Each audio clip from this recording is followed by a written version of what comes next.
In a warm, sunny land ruled by a cruel king, a smith named Taro lived a happy life until everything changed. With a clever plan, he fought to save his wife, Lirana, from a terrible fate. This is their story of love and courage. Taro and Lirana were the heart of Sankor village. They worked hard, shared stories, and dreamed of a family. But a year ago, King Varu, who loved gold more than people, sent his warriors. He demanded money from the village. They grew crops, not coins, so Varu took Lirana instead, saying she'd work in his palace to pay the debt. Taro tried to stop them, but the warriors were too many. He watched her disappear, his heart heavy with pain. Lirana was strong, but the palace was a prison. Varu's home had thick walls, sharp-eyed guards, and no mercy. Taro knew fighting would get him killed. He needed a plan, something smart to trick a king and bring Lirana home. Taro didn't give up.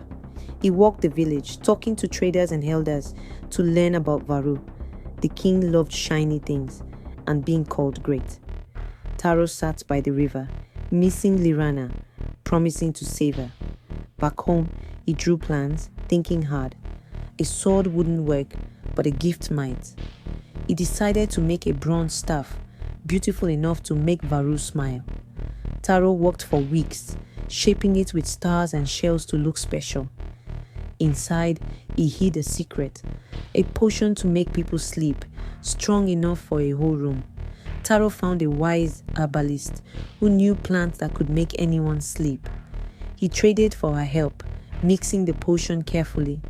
He tested it to be sure, then hid it in the staff, started by twisting an amber gem. He wrote words on the staff to flatter Varu, knowing the king's pride would blind him. Taro dressed as a trader, hiding his strength, and left Sankore. His friends wished him luck, but he felt alone, carrying only hope and his clever staff. Taro's journey was hard.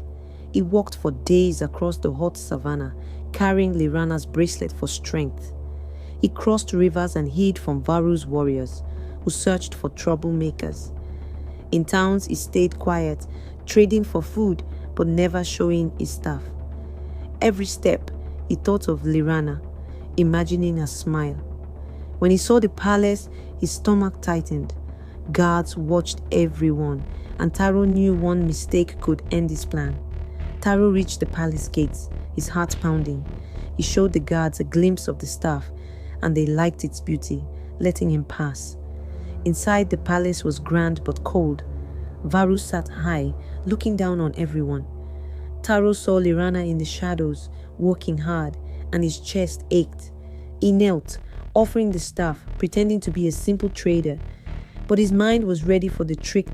Taro gave Varu the staff, acting shy, but his plan was alive. Varu loved it, touching the gem and reading the words that called him great. Taro asked him to hold it up, to look like a king of stars. Varu laughed, eager to show off, and twisted the gem. A mist came out, so quiet no one noticed. Taro looked at Lirana, and for a moment they shared a spark of hope. The potion worked. Varu fell, sleeping deeply. Guards and servants dropped, the hall silent. Taro's trick had won. He stood calling Lirana softly. She ran to him, free at last, her eyes bright with joy. But they weren't safe yet. Guards outside could wake the palace any moment. Taro and Lirana hurried through the palace, quiet as shadows.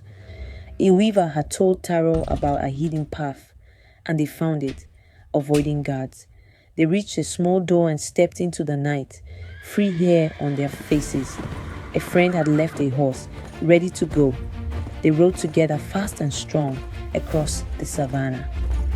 As the sun rose, the palace faded, and they knew Varu couldn't catch them. Varu woke later, furious, but too late. Taro and Lirana reached a new land, safe and far away. They built a home filled with laughter. They walked, loved, and started a new life, free from fear, their hearts full.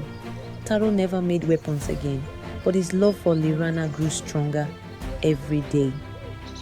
Their story spread like a song across the land. teaching everyone that a clever heart can beat any evil, no matter how big